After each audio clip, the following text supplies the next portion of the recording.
Mike Cannon, welcome to Business Events TV. And Anthony, welcome to the land of the Hornbills. I was kayaking through the jungle, I had lunch in a headhunter's village, and I actually adopted an orangutan. Tell me about Sarawak.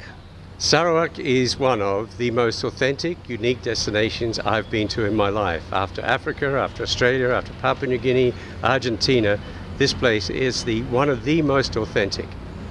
And tell me about the business events here. You've got hotels and the CCK. One of the lovely things here is that we can mix adventure with business. We've got the infrastructure, we've got the products and services, we've got things like the Borneo Convention Centre Kuching, also known as BCCK.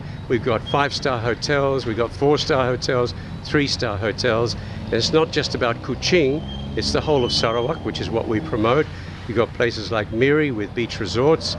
You've got places like Cebu offering authentic destination for the traveller and including the business event traveller. And you've got Mulu, where you've got the Royal Mulu Resort and the wonderful caves where people can walk in and see caves millions of years old, and after they walk through a small entrance are as big enough to hold a multitude of 747s. And very good for welcome receptions and outdoor activities for the conference organiser. Absolutely. Be it a conference or be it a meeting or be it an incentive or a product launch, this is the place. Product launches have yet to have the best product launch on earth, because this is a place to really get the tribalism, all the warriors of Sarawak involved, the Chinese element, but in a unique setting with the jungles, with the orangutans and so forth. It is wonderful in that regard. Tell me about deluxe over luxury. Okay, it's not a deluxe destination. It's not a beach destination, although we have beaches and we have resorts on beaches. Its authenticity and uniqueness is that it's an adventure destination. So we don't promote it to somebody or an organization that would want nothing but the Ritz-Carltons. There's nothing wrong with the Ritz-Carltons. They are unique to this world as well.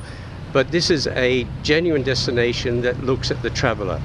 The people looking for authenticity in a place, looking for a fresh place to visit, looking for a place that has got excellent accommodation, Hiltons, Pullmans from the Accor Group, Grand Margaritas and Marriotts and such like. It's got the names, it's got the products, it's got the services, but it retains the authenticity, and it retains the fact that you can get out and see these places that are authentic, like the orangutans, like the kayaking in the bush, within 40 minutes of leaving the city. Now, talking about travelling in 40 minutes, how far is it from KL? From KL, it's about an hour and 40 minutes, apron to apron. From Singapore, it's about an hour and 10 minutes, hour and 15 max. And you've also got 2,500 seats a day between Kuching and Kuala Lumpur. You've got about 500 seats a day between Singapore and Kuala Lumpur. And that can be adjusted with plenty of notice, depending on the size of the group arriving. And of course, if it's a large conference, they do make those adjustments, and we've got plenty of notice to talk to our colleagues at Singapore Airlines and MAS. And a big thing here is food. Food is everything. Food is everything. When I arrived here, my cholesterol was 4.2. After about 9 months, it was 6.9, and I had to go on a very crash diet and only eat 1 laksa serving a week to actually come and bring it down to the 4s. I'm there for dust. And tell me, what's your favourite food? My favourite food is laksa. My favourite food is laksa. But then at lunchtime, I go walking through the streets, and after I've gone through greeting people, I have a bit of I have something to eat, and it's usually noodles. Noodles with variation of fillings, depending what the day is and what's on the menu. Yeah. And as a business traveller yourself, what are your 3 favourite apps? My 3 favourite apps have anything to do with travel. MAS, of course, SQ, and of course Facebook. I know there are others, but those are the ones that keep me walking. Excellent. And when you do fly, what are the 3 favourite things you take on board? I always take my laptop, because I can work on flights, and I do. I'm a mug, but I do. I also take photographs of my family, and I also take our meeting planner's guide hard copy, because IT is not perfect. Sorry, not perfect. It does let us down, and it is one of the best productions I've ever seen. Very good. And what are you reading at the moment?